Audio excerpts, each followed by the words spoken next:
कहा जाता है कर्म किए जा फल की इच्छा मत कर, कर्म का फल आज नहीं तो कल जरूर मिलता है। जब हम कर्म करते हैं तो उसका फल हमें जरूर मिलता है, आज नहीं तो कल मिलता है।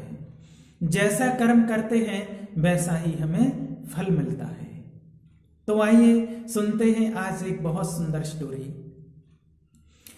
एक बार माता लक्ष्मी और भगवान विष्णु सृष्टि पर घूमते हुए एक ब्राह्मण का भेष बना करके, वो ब्राह्मणी का भेष बना करके आए।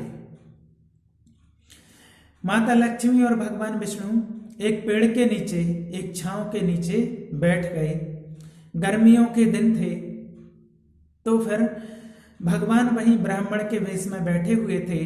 पेड़ की ठंडी हवा लग रही थी, बढ़िया छांव थी, तो वहीं भगवान थोड़ी देर के लिए लेट गए और आंखें बंद कर ली। माता लक्ष्मी वहीं पर बैठी हुई थी और नजारा दुनिया का देख रही थी। वहीं थोड़े आगे ही एक गड्ढा था और उस गड्ढे में एक गाय फंसी हुई थी। एक गाय फंसी हुई थी, बेचारी निकल नहीं पा रही थी। वो गाय बड़ी परेशान हो रही थी। उसकी मदद के लिए कोई व्यक्ति दिख नहीं रहा था। इतने में वहां से कोई चोर आता है। एक चोर आता है और उस गाय के ऊपर पैर रखते हुए पार कर जाता है। उस गाय के ऊपर पैर रखते हुए नाले को पार कर जाता है और गाय की मदद नहीं करता है। तो फिर वो गाय बेचारी और परेशान हो जाती है और वो चोर आगे जब जाता है तो आगे जाकर के उसको एक सोने की पोटली मिलती है। उसको एक सोने की पोटली मिल जाती है। माता लक्ष्मी को देख करके बड़ा बुरा लगा कि गाय के ऊपर से निकला है और इसको सोने की पोटली मिल गई है।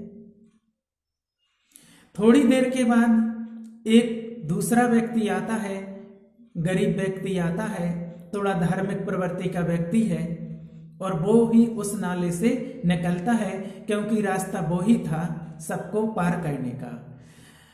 तो जब वो देखता है कि एक गाय फंसी हुई है नाले में, वो बेचारे उस गाय को निकालने की कोशिश करता है व्यक्ति, और उस गाय की मदद करता है और गाय को निकालने की कोशिश करता है। बहुत परेशान होकर के बहुत देर बाद उसने गाय को वहां से निकाला। गाय कीचड़ से बाहर आ जाती है। उस व्यक्ति को बहुत खुशी होती है कि चलो गाय कम से कम बाहर तो आ गई। ये सब माता लक्ष्मी देख रही थी।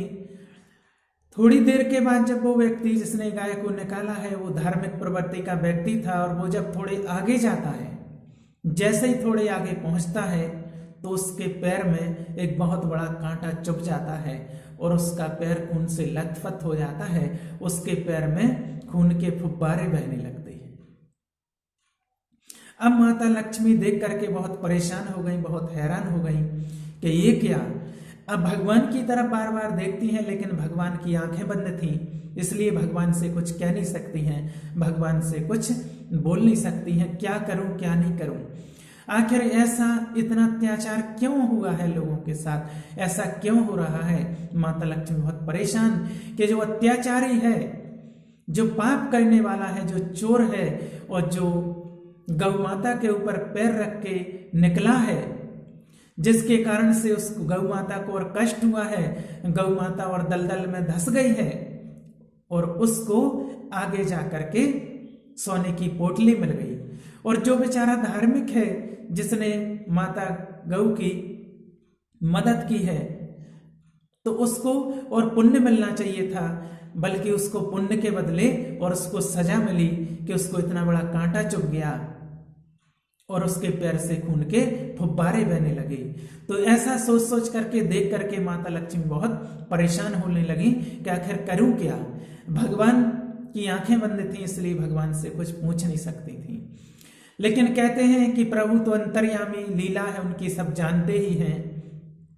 जब देखा भगवान ने कि लक्ष्मी जी बहुत परेशान हो रही हैं, तो भगवान ने अपने नेत्र खोले और बोले, देवी लक्ष्मी क्या हुआ, आप तो बहुत परेशान लग रही हैं। तो फिर माता लक्ष्मी बहुत जोर से बोली कि प्रभु आप तो ऐसे पूछ रहे हैं जैसे आप कुछ जानते ही नहीं हैं, आप सब कुछ जानते हुए अनजान बन रहे हैं। तो भगवान ने कहा, मैं जानता हूं लेकिन आपके मुख से सुनना चाहता हूं, जो आपके चेहरे पर मैं बहुत घबराहट देख रहा हूं उसका भाव जानना चाहता हूं, आखिर कारण क्या है।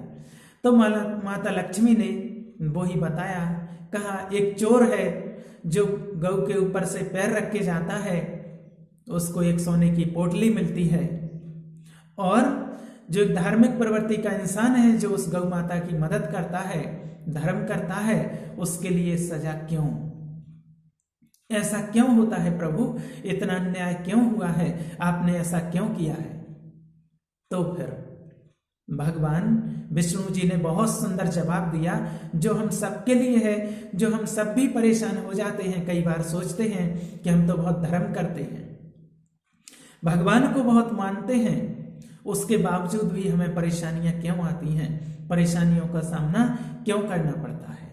तो भगवान विष्णु ने बहुत सुंदर जवाब दिया, कहा जो एक चोर था, सबसे पहले भगवान विष्णु ने कहा कि मैं एक अकाउंट हूं, मैं सिर्फ एक अकाउंट हूं, मेरे में जो जैसा जमा करता है बस मैं उसको वैसा ही फल देता हूं, बाकी मैं और किसी के साथ अच्छा और बुरा नहीं करता हूं।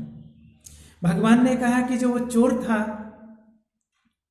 उसने पूर्व जन्म में पुण्य कर्म किए थे, जिसके बदले में आज उसको एक बहुत बड़ा खजाना मिलने वाला था, एक बहुत बड़ा खजाना मिलने वाला था।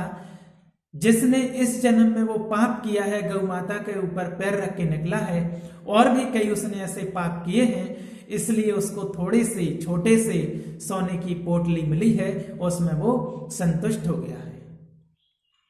दूसरा जो धार्मिक प्रवृत्ति का व्यक्ति था, जिसने गौ माता की मदद की है, वो पूर्व जन्म में उस व्यक्ति ने बहुत पाप किए थे, इसलिए आज उसके पापों की सजा मिलनी थी, और उसकी उस पापों की सजा से आज उसकी मृत्यु भी हो सकती थी। लेकिन इस जन्म में उसने पुण्य किए हैं, धर्म किया है, आज गौ माता की मदद की है, इसलिए उसकी वो सजा, मौत की सजा, कहते हैं सूली से आज सुई के रूप में निकल गई। इसलिए कहने का भाव कि हम जो कर्म करते हैं उसका फल हमें अच्छा ही मिलता है, इस जन्म में नहीं तो अगले जन्म में जरूर मिलता है। इसलिए कर्म बहुत सोच समझ करके करना चाहिए, क्योंकि कहा जाता है कर्म किसी को माफ नहीं करता है, भगवान तो एक बार माफ भी कर देता है। इसलिए कर्म हमें बहुत सोच समझ करके करना चाहिए। ओम शांति।